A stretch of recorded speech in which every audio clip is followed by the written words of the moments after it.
নির্বাচনী হাওয়া বইছে রাজধানীর পাশের জেলা গাজীপুরে। দলে মনোনয়ন পেতে তৃণমূল থেকে কেন্দ্র সবখানে দৌড়ঝাঁপ করছেন সম্ভাব্য প্রার্থীরা। চলছে সভা সমাবেশ করে সমর্থকদের চাঙ্গা ও দল গোছানোর কাজ। গাজীপুর প্রতিনিধি অপূর্ব রায়ের তথ্যচিত্রের ডেস্ক রিপোর্ট। আগামী বছরের ফেব্রুয়ারিতে হবে জাতীয় সংসদ নির্বাচন। প্রধান উপদেষ্টার এই ঘোষণায় তৃণমূলে বইছে ভোটের হাওয়া। শিল্প অধ্যুষিত গাজীপুরে রাজনৈতিক কার্যালয় থেকে চায়ের দোকানে এখন নির্বাচনী উত্তাপ। রাজনৈতিক দলগুলোর সম্ভাব্য প্রার্থীরা করছেন সভা সমাবেশ।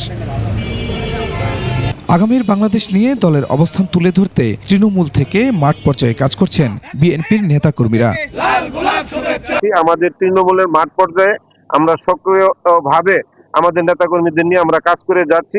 অবাধ নিরপেক্ষ নির্বাচন হবে। সেই নির্বাচনে বাংলাদেশ জাতীয়তাবাদী দল জনগণের ভালোবাসা, জনগণের সমর্থনই জয়লাভ করবে। জামায়াতে ইসলামী প্রার্থী চূড়ান্ত করেছে আগেই। সংগঠনের সকল পর্যায়ে গঠন করা হয়েছে নির্বাচনী কমিটি। আমরা একটি মানবিক দেশ গড়ব, যে দেশে সকল মানুষ, ছাত্র তাদের অধিকার পাবে, শ্রমিক তার অধিকার পাবে, নারীরা তাদের অধিকার দিয়ে বেঁচে থাকবে।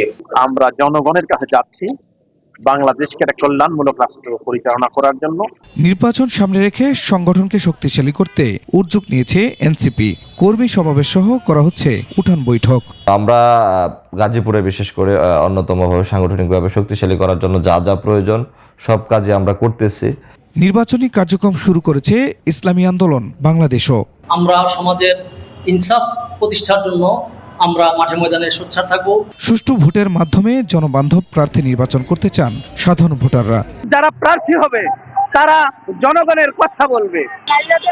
রাস্তায় বের হলে সুরক্ষার সাথে নিজের বাসায় ফেরত যেতে পারে, সেই অনুযায়ী যারা কাজ করবে আমরা সেরকম প্রার্থী চাচ্ছি।